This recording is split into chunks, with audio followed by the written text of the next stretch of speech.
program is one that gives people a chance that want to get back into work, that have either had mental health or addiction issues, and don't really fit any of the normal employment structures, but really want to get back into that sort of employment, but want some help, and they need some help to get there. So we actually provide a cleaning business that employs people while they go through that, and it supports them over about an 18-month period, so they can actually get to employment and open employment afterwards. I found it hard to look in the papers for work, like they only had carpenters and mechanics, and I didn't want to do that work, so I applied for Hopestreet, and they've given me work, whereas before I wouldn't have been able to be able to get into employment in any way. The people we work with have been out of work for 2 to 5 years minimum. So what's happening in the current jobless market doesn't actually affect us, because it's about long-term and systemic issues for people. So it's much more about giving people a chance that have been struggling for a long, long time.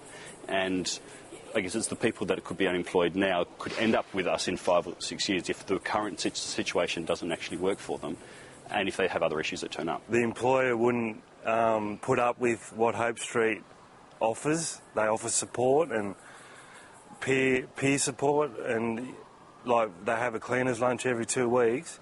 And if you've got a problem that comes up, a normal boss wouldn't put up with that, and they give you the sack straight away. We actually measure success of our program 6 months after people leave our program. The aim is for people to only stay with us for 18 months to 2 years maximum, and after that, that they actually maintain employment or maintaining their path of education for at least 6 months afterwards. And if we know that that's happened, that's been sustainable, we know that then there's a chance for sustainable employment and life afterwards. I'm doing a course this semester through computers, and next semester I'm going into housekeeping hospitality, doing a course through TAFE while I'm working at Hopestreet. In terms of our business model, we have the cleaning business that we run, but it's really embedded into the program.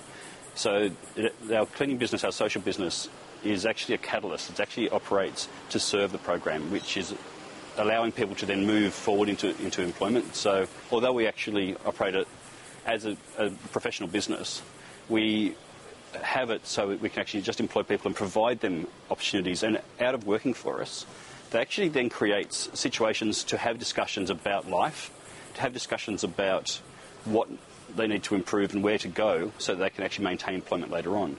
So it's actually one that includes our support structures as well as the business structures. A lot of social businesses that do something similar to us have their support structures separate and not part of their bottom lines. We actually include it as part of the whole thing, and it's actually much more embedded and overlapped sort of a thing, where we're providing support in the program and in the business while they're actually working, because through that is where the real discussions happen about life and how to move forward.